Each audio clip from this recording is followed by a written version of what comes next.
which was 12 people, 6 in each areas, and the Lands Department was actually in Linton, and they operated out of a little shed.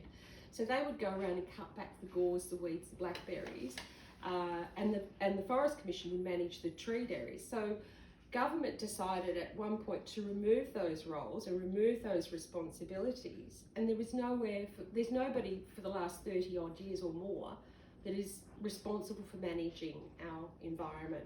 So what happened was, what we think's happened is they're sitting behind a desk and they're managing the environment from there. We don't have the hands-on. What they do is they have the seasonal firefighters. So they're employed for 6 months of the year to come in and do some of that role, protecting the environment, back burning and those sorts of things. But that's not a full-time position, and it's a seasonal thing, and it's very difficult to get people to commit in our day and age, to get people to go into those jobs for only short periods of time. And the commitment's not there either. So, once upon a time you were a full-time employee, you got your superannuation, you were able to get a loan because you're a full-time person, all those sorts of things. That trajectory just completely changed. So there's a history that has affected our environment as well. The people, the industry's changed, the way we manage the environment has changed.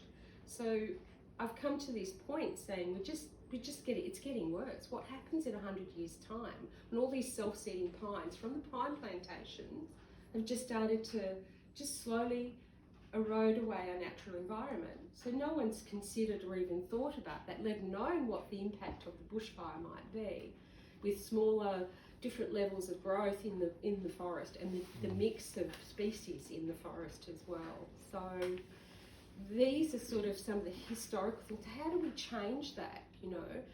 Recently Golden Plains Shire, because they're aware that this has gone to the ABC, they're aware that this documentary, so they've appointed a resilience officer, and I have a position description of that particular role.